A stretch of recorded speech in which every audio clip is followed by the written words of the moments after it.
Hello guys, welcome to study knowledge AU. स्वागत है आप सभी का आज के इस वीडियो में।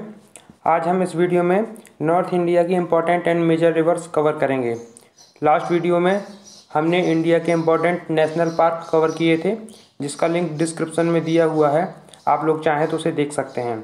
इसके साथ हमारे टेलीग्राम चैनल का लिंक भी डिस्क्रिप्शन में दिया हुआ है, जिसमें आज की इस वीडियो की जो PDF है हम उसी में डाल देंगे। समय समय पर हम उसमें क्विज का आयोजन भी करते रहते हैं। इसके साथ साथ आप यदि चैनल पर नए हैं तो इसको सब्सक्राइब कर लीजिए।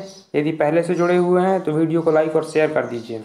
इसमें हम समय समय पर कॉम्पिटिटिव एग्जाम से रिलेटेड इंपॉर्टेंट वीडियोज़ और इलाहाबाद यूनिवर्सिटी से रिलेटेड सारी अपडेट्स आपको देते रहेंगे। तो आइए स्टार्ट करते हैं वीडियो को। तो देखिए, नदियों के महत्व के बारे में आप सभी ही जानते होंगे। एग्ज़ाम चाहे कोई भी हो, वनडे या UP PCS या लोअर PCS, अक्सर सभी में 1-2 नंबर में नदियों से प्रश्न आ जाते हैं। अभी आप ले लीजिए, शायद 2019 या 20 का पेपर था प्रीलिम्स का UP PCS का, उसमें पूछा गया था कि यमुना नदी को राइट बैंक में कौन कौन सी नदियाँ ज्वाइन करती हैं। तो ये अक्सर पूछ लिया जाता है। तो ये वीडियो में हम नॉर्थ इंडिया की जो 9 इम्पॉर्टेंट रिवर्स हैं, 9 इम्पॉर्टेंट रिवर्स कवर करेंगे। एक्चुअली में हम इसको डीपली थोड़ा सा फैक्ट्स लेकर कवर कर रहे हैं, तो हो सकता है वीडियो थोड़ी बड़ी हो जाए, इसलिए हम इसको 2 पार्ट में डिवाइड कर देंगे। एक पार्ट 1 रहेगा, एक पार्ट 2 रहेगा। तो ये पार्ट 1 है, इसमें हम इंडस नदी और उसकी सारी जो ट्रिब्यूटरीज हैं, सहायक नदियाँ हैं, ये कवर कर लेंगे। हम आपको मैप में भी उनकी लोकेशन बताएंगे और उसके फैक्ट भी बताएंगे। इसके बाद पार्ट 2 में गंगा, ब्रह्मपुत्र, यमुना ये कवर कर लिया जाएगा। तो आइए स्टार्ट करते हैं इस वीडियो को। अब मैप की सहायता से नदियों की लोकेशन देखते हैं और उनके फैक्ट देखते हैं। तो पहले हम मैप पर लोकेशन देखेंगे, इसके बाद उसके फैक्ट डिस्कस करेंगे। आप लोग अपना कॉपी पेन लेकर बैठिएगा। मैं इन फैक्ट से ज़्यादा भी कुछ चीज़ें बताऊंगा, तो उनको आप लोग नोट कर लीजिएगा। हो सकता है थोड़ा सा समय लगे, लेकिन जितना बताएंगे उतना क्लियर हो जाएगा और लगभग आपके 100+ क्वेश्चन भी कवर हो जाएंगे। तो अंत तक जुड़े रहिएगा। यदि थोड़ा सा आप समय दे लेंगे तो हो सकता है हर परीक्षा में आपके 2-3 नंबर ये आपको मिलते रहें। वैसे भी आप सभी जानते हैं कि कंपटीशन का ज़माना है, हर एक नंबर अपने आप में महत्वपूर्ण है। तो देखिए, स्टार्ट करते हैं। सबसे पहले हम बताएंगे आपको इंडस रिवर के बारे में, ये जो सिंधु नदी है। तो आइए पहले इसकी लोकेशन ज़रा मैप में देख लेते हैं, कहाँ से ये उत्पन्न होती है और कहाँ बहती है। मैप में आप देख पा रहे होंगे, यहाँ पे जहाँ मैंने रेड ये सर्कल बनाया है, यहाँ कैलाश पर्वत है और यहीं कैलाश पर्वत में मानसरोवर झील पाई जाती है। आपने नाम सुना ही होगा। तो जो मानसरोवर झील के पास 2 ग्लेशियर पड़ते हैं, एक का नाम है सोनाख्यानाब और एक है बोकरचू। तो इन ग्लेशियर के पास से ही, मानसरोवर के जस्ट पास में ही है बिल्कुल, तो यही कहा जाता है कि मानसरोवर से निकलती है। तो यहाँ से वेस्ट साइड यहाँ से सिंधु नदी आपकी निकलती है। यहाँ से निकल के यहाँ पे आपका, मैं भी देखिए कलर चेंज करके बताता हूँ, ये जो एरिया है जम्मू कश्मीर का, यहाँ पे वो भारत में प्रवेश करती है। इसमें यहाँ पे एक छोटा सा गांव पड़ता है जिसका नाम है डैम चौक नाम का एक छोटा सा गांव पड़ता है, जो कि लेह जिले का एक छोटा सा गांव है। याद रखिएगा, लेह जनपद में ये जो है भारत में प्रवेश कर जाती है सिंधु नदी। फिर ऐसे ऐसे बहती हुई यहाँ से निकल के पाकिस्तान में प्रवेश कर जाती है। जहाँ पाकिस्तान में प्रवेश करती है वहाँ पे चिल्लर दर्दिस्तान नामक एरिया पड़ता है। ये भी देखिए, कोई गांव जरूरी नहीं कोई नदी गांव से ही निकलेगी, उस गांव के आसपास से भी निकल सकती है। तो जहाँ से ये पाकिस्तान में प्रवेश करती है वहाँ चिल्लर और दर्दिस्तान नाम का एरिया है, वहाँ से ये पाकिस्तान में प्रवेश करके ऐसे बहती हुई चली जाती है। फिर यहाँ पे ये जाके नीचे अरब सागर में ड्रेन हो जाती है। ये गंगा से बड़ी है, यदि इसकी लंबाई देखी जाए तो लगभग 2900 किलोमीटर है। गंगा से बड़ी। अभी हम फैक्ट डिस्कस करेंगे तो अभी आपको बताएंगे। ये देखिए, इसकी सहायक नदियाँ हैं जो इसको ऐसे ऐसे ज्वाइन कर लेती हैं। ये देखिए, रावी इसको ज्वाइन करती है, सतलज ज्वाइन करती है, यहाँ पे ब्यास है जो सतलज में ही मिल जाती है। ये नदियाँ इसको सहायक ज्वाइन कर लेती हैं, फिर ये जाके अरब सागर में ड्रेन हो जाती है। तो आशा करता हूँ कि आपको इसकी लोकेशन समझ में आ गई होगी। ये वाला एरिया है जो, ये चाइना का एरिया है, ये इंडिया का एरिया नहीं है। तो ये जो है ना, जहाँ स्टार्ट होती है वो तिब्बत रीजन है, वो इंडिया का रीजन नहीं जहाँ से इसकी उत्पत्ति होती है। ये लेह जिले से है, भारत में प्रवेश करती है। तो आइए अब इसके फैक्ट डिस्कस कर लेते हैं, क्योंकि वीडियो को बहुत लंबा नहीं करना है। 20 मिनट के लगभग की वीडियो होगी, जिसमें हम 5 नदियाँ कवर कर लेंगे। 4 जो इम्पोर्टेंट नदियाँ हैं वो हम पार्ट 2 में कवर करेंगे। तो आइए अब इसके फैक्ट देख लेते हैं। इसके फैक्ट में क्या क्या है।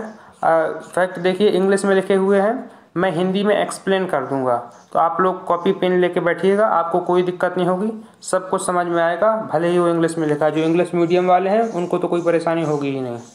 तो देखिएगा, इसकी लेंथ मैंने बताई थी लगभग 2900 किलोमीटर, आप लिख सकते हैं 2880 इसमें लिखा गया है, तो लगभग 2900 आप लिख सकते हैं। Of which 709 kilometre in India, जो इसकी टोटल लंबाई है 2880 या 2900 किलोमीटर, उसमें से 709 किलोमीटर ये भारत में बहती है। ठीक है, कितनी? 709 किलोमीटर। ये नोट करिए, ये कभी कभी एग्जाम में पूछ लेता है कि लगभग कितनी लंबाई सिंधु नदी की भारत में बहती है, तो 709 किलोमीटर। ठीक है, नेक्स्ट है ओरिजिनेट्स, उद्गम स्थल, from Bokharchu glacier in the northern slope of the Mount Kailash. ये देखिए, ये 2 ग्लेशियर हैं जो वहाँ पे पड़ते हैं, बोकार्चू और ये सानोख्याबाब, इसका नाम है सानोख्याबाब। आप गूगल से भी सर्च कर सकते हैं, या फिर आपको समझ में आ रहा हो तो नोट कर सकते हैं। तो ये ग्लेशियर इंपॉर्टेंट है, खासतौर से दूसरा वाला सानोख्याबाब, ये बिल्कुल एग्जैक्ट जगह है। और ये दोनों जो है मानसरोवर झील के पास पड़ते हैं, इसलिए हम लोग जनरली कह देते हैं मानसरोवर झील से निकलती है। ये जो है माउंट कैलाश के एक ढाल में पड़ती है झील। ठीक है, तो ये दोनों नोट करिए, कौन कौन सा ग्लेशियर और मानसरोवर झील, ये इसका उद्गम स्थल हो गया। इसके बाद तीसरा पॉइंट है, it enters India near Demchok Leh. मैं आपको मैप में भी बता चुका हूँ, डेमचोक गांव है, उसके पास से ये भारत में प्रवेश करती है, जो कि लेह जिले में पड़ता है। ठीक है, इसको भी आप तुरंत नोट करिए। इसके बाद flows in India through the Leh district in J&K only. तो ये मैं बता चुका हूँ कि जम्मू कश्मीर के लेह डिस्ट्रिक्ट में केवल ये बहती है, इतना ही केवल इसमें इसका इंडिया में बहना है। इसके बाद ये पाकिस्तान में प्रवेश कर जाती है। अब आप मुझको ये कमेंट में बताइएगा कि जम्मू कश्मीर अब तो एक यूनियन टेरिटरी बन गया है, तो टोटल इंडिया में कितने स्टेट्स हैं और कितने यूनियन टेरिटरीज हैं, ये आप कमेंट में बताइएगा, ये आपका काम है आपके लिए। चलिए आगे इसका फैक्ट देखते हैं। आगे एंटर्स पाकिस्तान नियर चिल्लार इन दर्दिस्तान रीजन। मैंने बताया था कि ये जम्मू कश्मीर से होने के बाद जब पाकिस्तान में जहाँ से प्रवेश करती है तो चिल्लार या दर्दिस्तान का रीजन है, वहाँ से पाकिस्तान में प्रवेश कर जाती है, तो इसको आप नोट कर लीजिए। इसके बाद इसकी इंपॉर्टेंट ट्रिब्यूटरीज हैं, इनको जरूर ध्यान से देख लीजिएगा, कभी कभार पूछ देता है एग्जाम में कि निम्न में से कौन सी नदियाँ सिंधु नदी या इंडस रिवर की ट्रिब्यूटरीज हैं। ट्रिब्यूटरीज मीन्स सहायक नदियाँ। ठीक है, सहायक नदियाँ आप जानते ही होंगे, तो इनमें से कौन सी नदियाँ सिंधु की सहायक है। तो बहुत सारी आपको नदियाँ दे देगा, आपको 1 2 3 करके बताना होगा। तो ये देख लीजिए, इसकी जो राइट बैंक में है, इसके दाएं किनारे पे जो नदियाँ इसको ज्वाइन करती हैं वो हैं श्योक, गिलगिट, नुब्रा, काबुल, ये 4 नदियाँ। तो याद ये भी रखिएगा कि कौन कौन से बैंक में ज्वाइन करती है। कभी कभार राइट बैंक या लेफ्ट बैंक के बेस पे पूछ लेता है कि कौन सी नदी लेफ्ट बैंक पे ज्वाइन करती है, कौन सी नदी राइट बैंक पे ज्वाइन करती है। ठीक है, और इसके जो लेफ्ट बैंक पे ज्वाइन करती हैं वो हैं जास्कर, सतलज, ब्यास, रावी, चेनाब, झेलम। इनमें से जो मोस्टली रिवर है इनके बारे में आप जानते होंगे, हो सकता है इनके बारे में आपने ना सुना हो, ये जो ऊपर वाली हैं, लेकिन इनके बारे में ब्यास, रावी, सतलज, इनके बारे में अभी आप जानते होंगे, और अभी हम आगे इसको डिस्कस भी करने वाले हैं। एक्चुअली में कुछ पार्ट इनका इंडिया में भी है ना, इसलिए ये इंपॉर्टेंट है। ये वाली नदियाँ ज़्यादातर इंडिया में नहीं, इसलिए इसके बारे में हम नहीं पढ़ेंगे।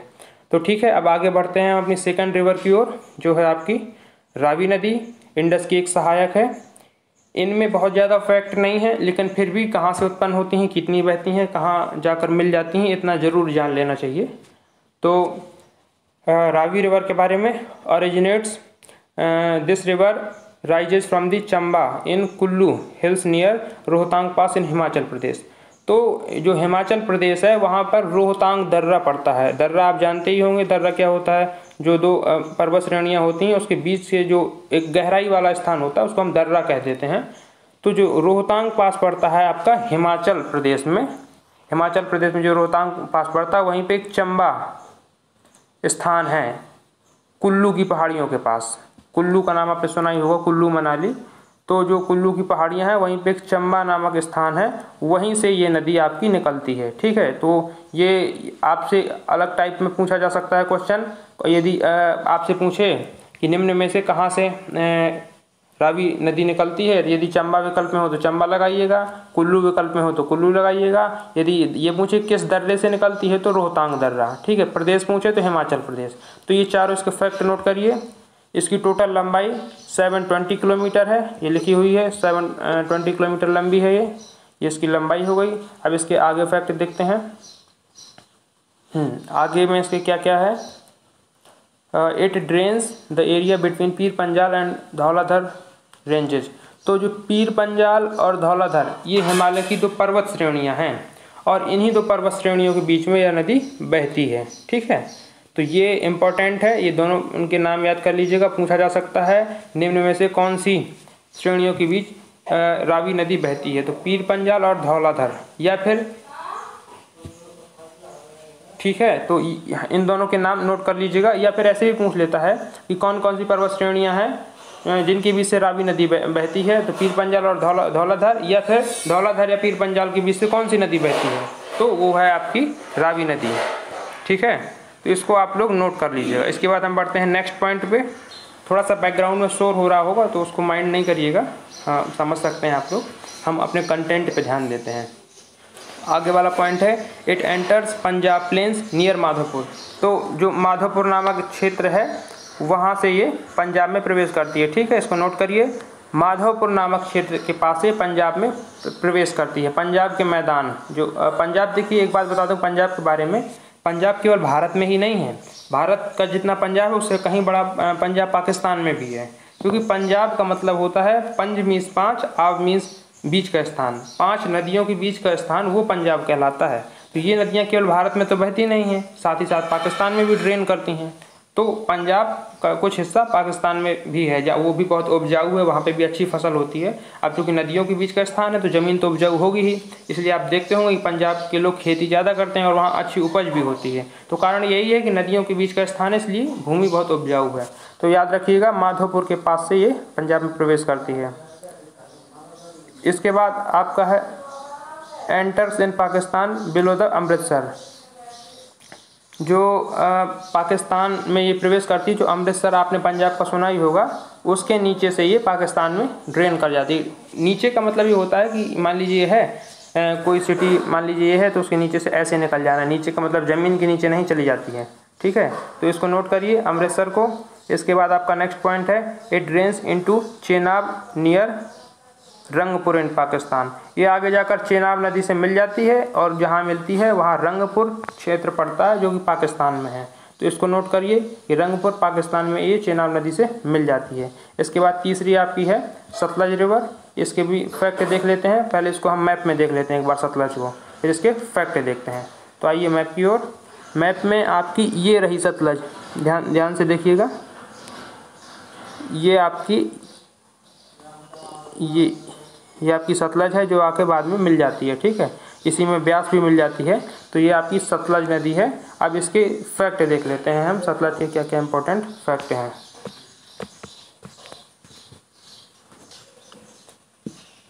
तो देखिएगा अदर नेम्स शताद्री और शतुद्री। हाँ ये इंपॉर्टेंट फैक्ट है कि जो हमारी सतलज नदी है इसको 2 अन्य नामों से भी जाना जाता है। हाँ तो इस नदी को 2 नामों से और जाना जाता है। और देखिएगा इसको हम शताद्री या शतुद्री भी कहते हैं। ये दोनों नाम नोट कर लीजिए। देखिए जब नदियाँ अलग अलग देशों में बहती हैं तो उनको हर देश अपने हिसाब से नाम देना चाहता है। अब जो नाम भारत में है ज़रूरी नहीं कि हर देश उसी नाम से उस नदी को जानेगा। जैसे आपकी गंगा है, जब बांग्लादेश में पहुंच जाती है, पश्चिम बंगाल में पहुंच जाती है तो नाम चेंज हो जाता है। ब्रह्मपुत्र है, जब तक आपकी चाइना में बहती है उसका नाम कुछ रहता है, इंडिया में कुछ हो जाता है। तो ऐसे ही नदियों का नाम जो है स्थान के अनुसार बदलता रहता है। तो इसका ये दोनों नाम नोट करिएगा। इसके बाद इसका नेक्स्ट फैक्ट है rises from Rakas lake situated near Mansarovar lake in Tibet. हाँ तिब्बत में मानसरोवर की जो झील है उसके पास एक झील और है जिसका नाम है राकास लेक। हिंदी में, इंग्लिश में, जिसमें भी नोट करना चाहे नोट करिए। इस झील से ये आपकी सतलज रिवर निकलती है। ये भी मानसरोवर के पास का ही एरिया, यहीं से आपकी वो भी निकलती है सिंधु ही निकलती है। तो ये आप नोट करिए कौन सी लेक है, राकस लेक, जहाँ से आपकी सतलज निकलती है। इसके बाद नेक्स्ट पॉइंट है at the pass of Shipki La it enters Himachal where it cuts through the Zanskar and Himalayan ranges. ये जो है हिमालय का जो सिपकीला भी एक दर्रा ही है, जो सिपकीला दर्रा है उसके पास से ये हिमाचल में आती है और वहाँ से जास्कर और हिमालय की रेंजेज जो श्रेणियाँ हैं उनके बीच से काटती हुई पर्वत को निकल जाती है। अब जब नदियाँ बहती है, किसी पर्वत से बहती है, तो वो वहाँ पे अक्सर बहने की वजह से पत्थर वो कट जाते हैं, गहराई वाला स्थान बन जाता है। ठीक है, तो ये आप नोट करिए कि सिपकीला दर्रा के पास से ये हिमाचल में प्रवेश करती है और जास्कर और हिमालय की पर्वतीय श्रेणियों के बीच से बहती है। ठीक है, इसके बाद इसका नेक्स्ट पॉइंट है the Bhakra dam it build around the river Sutlej to provide irrigation and other facilities to the states of Punjab, Rajasthan and Haryana. ये देखिए कि इम्पोर्टेंट पॉइंट है, जो कि भाखड़ा डैम बना हुआ है वो इसी नदी पे बना हुआ है। ठीक है, और इससे हमको सिंचाई और भी अदर जो पानी से मिलने वाली सुविधाएं हैं मिलती हैं। किन किन राज्यों को मिलती हैं? पंजाब है, हरियाणा है और राजस्थान है, जो कि भारत के राज्य हैं। इन राज्यों को यहाँ से ये सुविधाएं इस डैम से मिलती हैं, जो कि इसी नदी पर आधारित है। तो ठीक है, इसके बाद इसका नेक्स्ट फैक्ट है below the Bhakra dam it enters in the Punjab, कि ये जो भाखड़ा डैम है इसके नीचे से पंजाब में प्रवेश कर जाती है। अब देखिए यहाँ भी मैं बता दूं आपको, भाखड़ा डैम के नीचे से प्रवेश करने का मतलब ये नहीं है कि ज़मीन में घुस जाएगी फिर उसके नीचे से निकल जाएगी। मतलब कोई क्षेत्र होगा, कोई जगह होगी, सपोज दैट आप मान लीजिए अभी ऐसे मान लीजिए ऐसा है, तो इसका मतलब ये है कि इसके नीचे से ऐसे निकल जाना या ऐसे निकल जाना, ना कि ज़मीन के नीचे घुस जाना फिर ऊपर निकलना। तो ठीक है, तो below Bhakra dam it enters in Punjab, तो पंजाब के क्षेत्र में प्रवेश कहाँ से करती है? इस डैम के पास से। ठीक है, बिलो या पास एक ही पास है, या तो आप कहें नीचे से या तो बिल्कुल पास से, कुछ भी कह सकते हैं, तो इसको नोट कर लीजिएगा। अब इसके बाद इसका नेक्स्ट फैक्ट है it meets Beas at Harike wetland in south west corner of Kapurthala. तो देखिए कपूरथला एक पंजाब का क्षेत्र है। इसका एक महत्वपूर्ण बात यह है कि यहाँ पर रेल के डिब्बों का भी निर्माण होता है कपूरथला में। कपूरथला एक क्षेत्र का एक एरिया लखनऊ का भी है, तो इसको वो वाला कपूरथला नहीं समझिएगा कि लखनऊ वाला कपूरथला। हमने तो देखा था भाई बस चल रही थी कपूरथला की लखनऊ में, तो ये वो कपूरथला नहीं है। कपूरथला एक पंजाब में पड़ता है। उसी के साउथ वेस्ट कॉर्नर पे एक हरिके वेटलैंड नाम का एरिया है। इसको वेटलैंड इसलिए कहते हैं क्योंकि ये अक्सर इसकी भूमि नमी वाली रहती है, क्योंकि यहाँ पे झरने वगैरह ज़्यादा है ना, इस वजह से नमी यहाँ पे ज़्यादा रहती है, इसलिए इसको हरिके वेटलैंड कहते हैं। यहीं पे व्यास नदी सतलज से मिल जाती है। ठीक है, तो ये फैक्ट आप नोट कर लीजिएगा कि इसके पास से हरिके वेटलैंड के पास से व्यास नदी सतलज से मिल जाती है। ये कपूरथला के साउथ वेस्ट कॉर्नर पे, और कपूरथला आपका पंजाब में। ठीक, इसके बाद आपका नेक्स्ट है from Firozpur to Fazilka it forms the boundary between India and Pakistan. हाँ, ये दोनों नाम नोट करिए, फिरोजपुर एवं फजलका, इन दोनों के बीच ये बहती है और भारत और पाकिस्तान के बीच एक सीमा, मतलब एक तरीके से हाँ लाइन बना देती है, सीमा बना देती है। इनमें से एक क्षेत्र पाकिस्तान का है, एक भारत का है। तो भारत जैसे मान लीजिए एक शहर ऐसा बसा है, एक शहर ऐसा बसा है, एक इंडिया में है, एक पाकिस्तान में है, और बीच से नदी बहती है, तो इन दोनों के बीच में एक बाउंड्री इसने क्रिएट कर दी। तो ऐसे ये भी है, तो इन दोनों के बीच बहती है, फिरोजपुर एवं फजलका के बीच में, और भारत पाकिस्तान के बीच में एक सीमा टाइप की बना देती है। कौन सी नदी? आपकी सतलज रिवर। ठीक है, अब इसके बारे में और आगे जानते हैं। इसका जो लास्ट पॉइंट है इट ज्वाइंस इंडस फ्यू के किलोमीटर एबव मैथानकोट। यह जो है सिंधु नदी को मैथानकोट के कुछ किलोमीटर पहले ज्वाइन कर लेती है। तो ये नाम इम्पोर्टेंट है, नोट करिए कि पूछ लेता है एग्जाम में कि निम्न में से किस जगह सतलज रिवर इंडस को ज्वाइन करती है, तो ये है आपका मैथानकोट। ठीक है, तो ये सारे इंपॉर्टेंट फैक्ट हो गए सतलज के। अब इसके बाद आपकी फोर्थ है ब्यास रिवर, इसको भी देख लेते हैं। इसके बाद हम ब्यास के बाद एक कौन सी है? झेलम। 4 और 5 और देख लेंगे। इस वीडियो को यहीं पे एंड कर देंगे, हमारा पार्ट 1 हो जाएगा। फिर पार्ट 2 में हम कौन कौन सी चेनाब और गंगा, यमुना और ब्रह्मपुत्र, ये 4 इंपॉर्टेंट रिवर्स कवर करेंगे। तो देखिए व्यास को देख लेते हैं, इसमें बहुत ज़्यादा फैक्ट नहीं है। व्यास के बारे में, originate this river emerges from Beas Kund, ये व्यास कुंड से निकलती है। व्यास कुंड कहाँ पड़ता है? In the Himalaya, in the central Himachal Pradesh. Himachal Pradesh के मतलब जो कहें तो सेंट्रल हिमाचल है, वहीं पे एक व्यास कुंड नामक स्थान पड़ता है। ठीक है, इसी व्यास कुंड से आपकी व्यास नदी निकलती है। तो इस पॉइंट को नोट करिए। ये क्विज होगी जो दोनों पार्ट पे आधारित होगी, जो हमारी टेलीग्राम में क्विज होगी वो दोनों पार्ट पे बेस होगी, फर्स्ट पार्ट पे भी और सेकंड पार्ट पे भी। इसके बाद इसकी लेंथ है, the total length of this river is 470 kilometre, 470 kilometre इसकी कुल लंबाई है। ठीक है। इसके बाद it is also one of the 5 rivers which gives a name to an area. हाँ, मैंने बताया था कि ये उन 5 नदियों में से एक है जो पंजाब को पंजाब नाम देती हैं। मैंने बताया था ना, पंजाब को पंजाब इसलिए कहा जाता है क्योंकि ये 5 नदियों के बीच का स्थान है। किसी भी वर्ड में किसी भी जब आब लगा हो लास्ट में तो उसका मतलब समझ लीजिएगा कि ये 2 नदियों के बीच का स्थान है। जैसे कि आपका दो आब, तो दो आब का मतलब 2 मीन्स 2 और आब का मतलब बीच का स्थान, तो 2 नदियों के बीच का स्थान है जो आपका वो दोआब कहलाता है।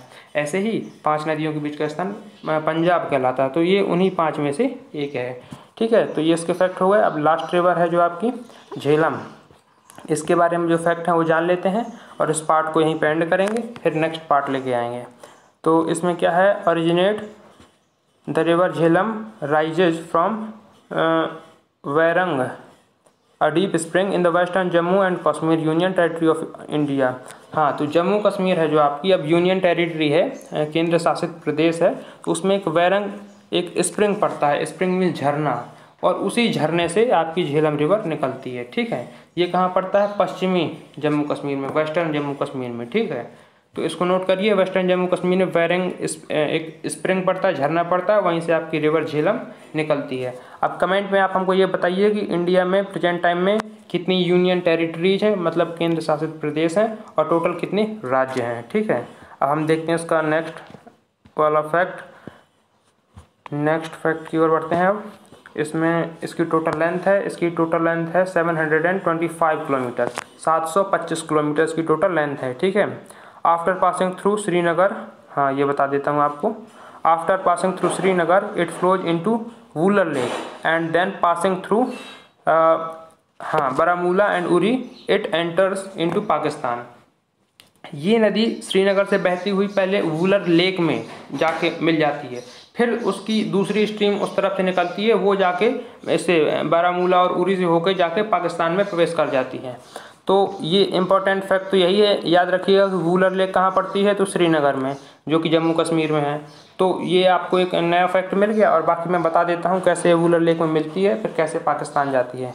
तो देखिएगा, सपोज दैट ये मान लीजिए कोई वुलर लेक है, ये नदी यहाँ से आ रही है, पहले यहाँ पे मिल जाएगी, सारा पानी अपना इस लेक में ड्रेन कर देगी, मिला देगी, फिर इसके दूसरे तरफ से कोई इसकी स्ट्रीम निकलेगी, छोटी सी स्ट्रीम निकलेगी, और फिर जाके वो पाकिस्तान में पहुँच जाएगी, प्रवेश कर जाएगी। तो ऐसे है, ये पहले आके वुलर लेक में मिल जाती है, फिर वहाँ से आके पाकिस्तान में प्रवेश कर जाती है। ठीक है, तो ये आपके इम्पॉर्टेंट फैक्ट हो गए जो 5 नदियों के होने थे, मैंने आपको कहा था इस पार्ट में। इसके बाद नेक्स्ट पार्ट में हम चेनाब रिवर, इसके बाद आपकी गंगा रिवर, गंगा सबसे महत्वपूर्ण है, और नेक्स्ट पार्ट में मैं आपको गंगा से रिलेटेड बहुत महत्वपूर्ण जानकारियाँ बताऊँगा। तो ये आपकी गंगा है नेक्स्ट पार्ट के लिए।